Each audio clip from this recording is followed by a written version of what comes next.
테슬라 공식 계정은 한국 시간 기준 5월 25일 새벽 도시 반대편에 물건을 배달해야 한다고 상상해 보십시오. 직접 운전해서 교통체증 속에서 시간을 낭비하는 대신 당신의 차가 스스로 그 일을 처리하고 당신은 업무를 보거나 다른 일을 할 수 있습니다. 돌아오는 길에 비싼 배달비 없이 커피 주문도 가져올 수 있습니다. 이것은 로보택시 미래에서 가능해질 것입니다. 라는 글을 업로드하며 자율주행 기술과 로보택시 서비스로 만들어질 미래 모빌리티의 편리함을 묘사하였습니다. 교통체증에 스트레스 받을 필요 없이 물건을 도시 반대편까지 배달하고 오는 길에 커피를 테이크아웃 해오는 등 실질적인 이점을 언급한 것입니다. 단순히 물건뿐만이 아닙니다. 아이들을 학교에서 픽업하는데 가지 않아도 됩니다. 출퇴근을 하는 동안 책이나 영화, 유튜브를 보거나 업무를 미리 좀 해놓을 수도 있을 것입니다. 아니면 모자란 잠을 잘 수도 있겠죠. 유저 리키 리타르도는 해당 글의 댓글로 공항에 저를 내려주고 차가 스스로 집으로 돌아가면서 로보택시를 활용해 수익을 창출할 수도 있을 것입니다. FSD의 가능성은 무궁무진합니다. 라며 테슬라 자율주행에 대한 기대감을 전했습니다. 테슬라 공식 계정 또한 관역 이모티콘을 올리며 해당 댓글에 동의하였습니다. 유저 엑스리치비는 획기적인 변화 같습니다. 로보택시의 미래는 우리의 일상을 완전히 바꿔놓을 것입니다. 운송 효율을 높이고 더 중요한 작업에 시간을 할애할 수 있게 해줄 것입니다. 자율주행 기술의 가능성은 무궁무진합니다. 라고 하였습니다.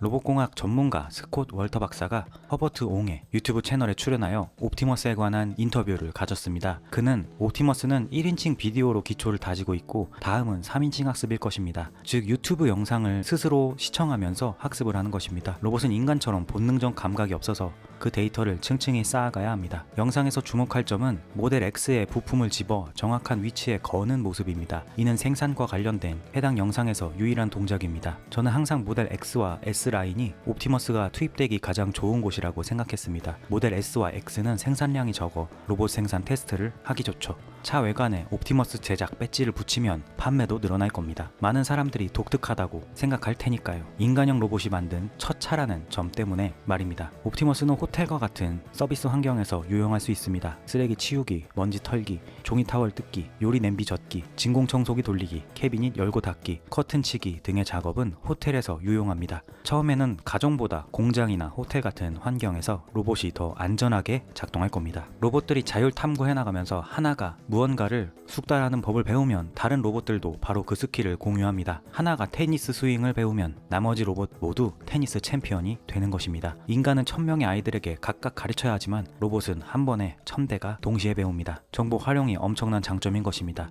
하지만 그렇게 되려면 로봇이 자율 탐구를 할 수 있는 수준이 되어야 합니다. 위 로봇의 행사에서 옵티머스의 손은 컸습니다. 자이언트 손 같았습니다. 그런데 이번 공개된 옵티머스의 손은 정말 인상적입니다. 팔뚝도 더 컴팩트해졌습니다. 이전보다 작아 보입니다. 100만 대 생산을 2030년까지 한다는 이야기는 가능할 겁니다. 더 빨리 할 수도 있고 그 숫자는 터무니없지 않습니다. 라고 하였습니다. 이렇게 스콧 월터 박사는 1인칭에서 3인칭 비디오 학습으로의 발전, 생산 라인과 서비스 환경에서의 활용, 자율 탐구를 통한 스킬 공유의 효율성을 언급하며 옵티머스의 실용적 적용 가능성을 강조하였습니다. 특히 옵티머스가 공장과 호텔 등의 업무에서 혁신을 가져올 잠재력을 가지고 있다고 보는 것입니다.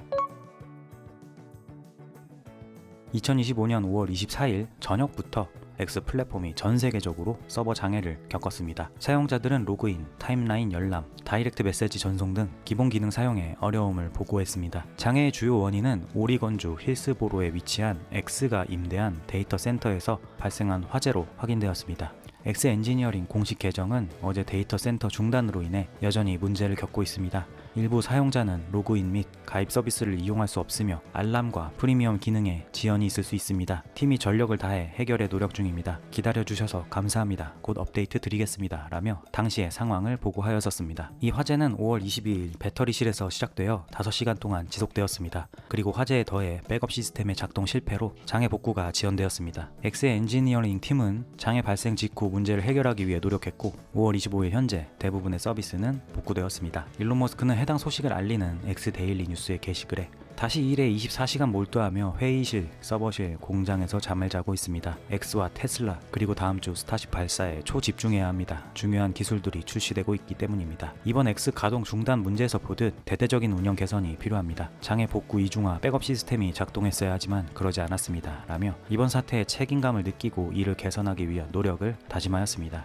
유저 샤오시 양은 예상되었던 일입니다. 내부 및 외부 보안을 강화하세요. 올해 초와 같은 사이버 공격도 분명히 오고 있습니다. 여러분을 위해 기도하겠습니다. 라고 하였습니다. 그녀가 말하는 올해 초 공격은 3월 11일경 있었던 일이었습니다. 당시도 X의 기능이 마비가 되었었고 일론 머스크는 방송에 출연해 우크라이나 지역에서 유래된 IP 주소를 사용하여 플랫폼을 파괴하려는 대규모 사이버 공격이 발생했습니다. 라고 밝히며 당시 큰 파장이 일기도 했었습니다. 다만 이번과 그때가 다른 이유는 그때 일은 외부에서 공격에 의해서 발생한 것이고 이번에는 내부의 화재, 백업 기능 미작동으로 발생한 것이기에 굳이 따지자면 이번 일이 좀 더 심각한 문제라고 저는 생각합니다.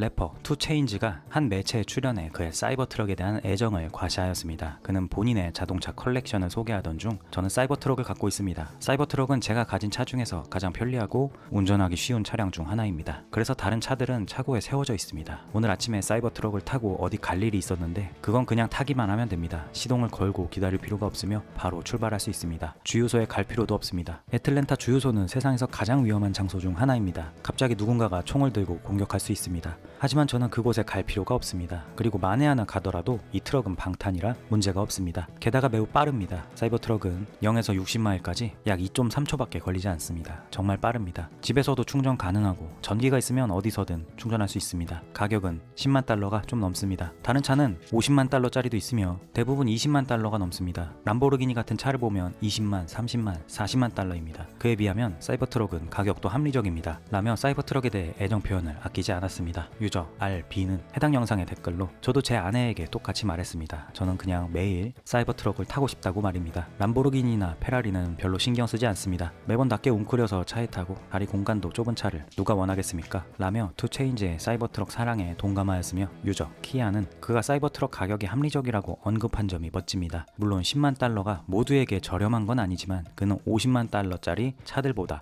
10만 달러 차에서 더 큰 가치를 얻는다는 것을 명확히 강조했습니다. 그는 그 점을 이해하고 있습니다. 라고 하였습니다.